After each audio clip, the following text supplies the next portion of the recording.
Joining me now is Charlie Kirk, founder and executive director of the Young Conservatives Group, Turning Point USA, and Emily Jashinsky, writer for the Washington Examiner. Good to see you both. Emily, let's first talk about immigration. What is the latest on immigration, and will there be a deal before there's a government shutdown?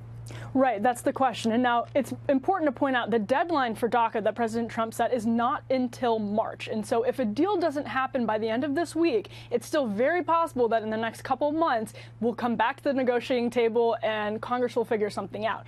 But what is interesting to note is that since the reports about President Trump's alleged comments came out, the negotiations kind of hit a speed bump. They sort of ran into a halt. And I do think what is interesting to note from my perspective as someone who follows and covers the Democratic Party really closely is the intense pressure from the Democratic base that there is a clean DREAM Act, and that really we've seen a lot of Democratic lawmakers, Dick Durbin included, be willing to make some concessions on border control, maybe putting some more money to the wall, but their base is not happy with that prospect, and they're under intense pressure to back away from those in people with more progressive constituencies, the Dianne Feinsteins, the Nancy Pelosi's at least. Well, and Charlie, what we heard from people in the know, people like Ed Rollins, for example, who gets around with all these lobbyists inside the Beltway, he was hearing that the speed bump that Emily was talking about between Tuesday and Thursday and Friday was put up by all of these lobbyists who were just furious at the Democrats for having played a very cooperative role on that Tuesday when the president brought them in and had the cameras on.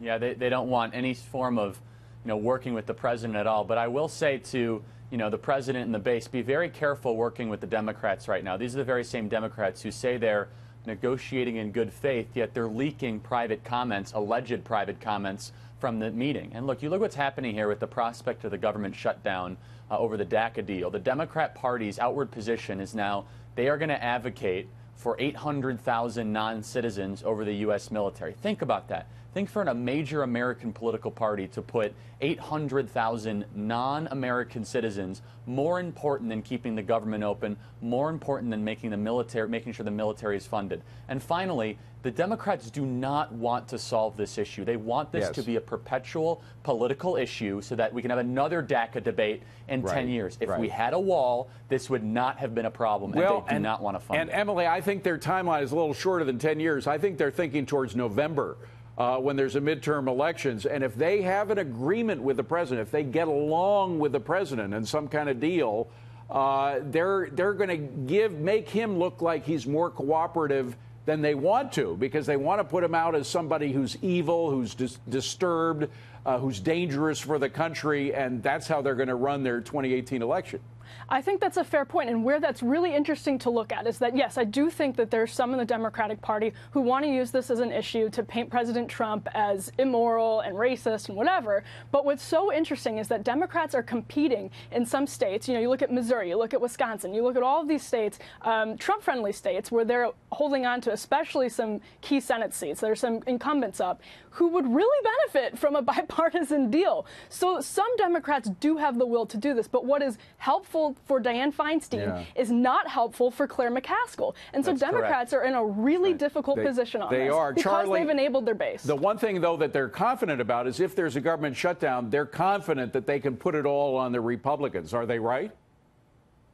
They might be. I'm not totally certain of that, though. When it comes down to it, I believe that the American voters in these key states are actually going to side with the political party that sides with American voters. I mean, again, for the Democratic Party to threaten a government shutdown, if not enact one, to fight for non-citizens and put the military funding at risk and government shutdown, on the horizon, I just don't think is right. And finally, the Democrats do not want to solve this issue. The fact that there's a constant stream of illegal immigrants coming in this country allows them to make this a political issue. The wall would solve that, which is why they're fighting it.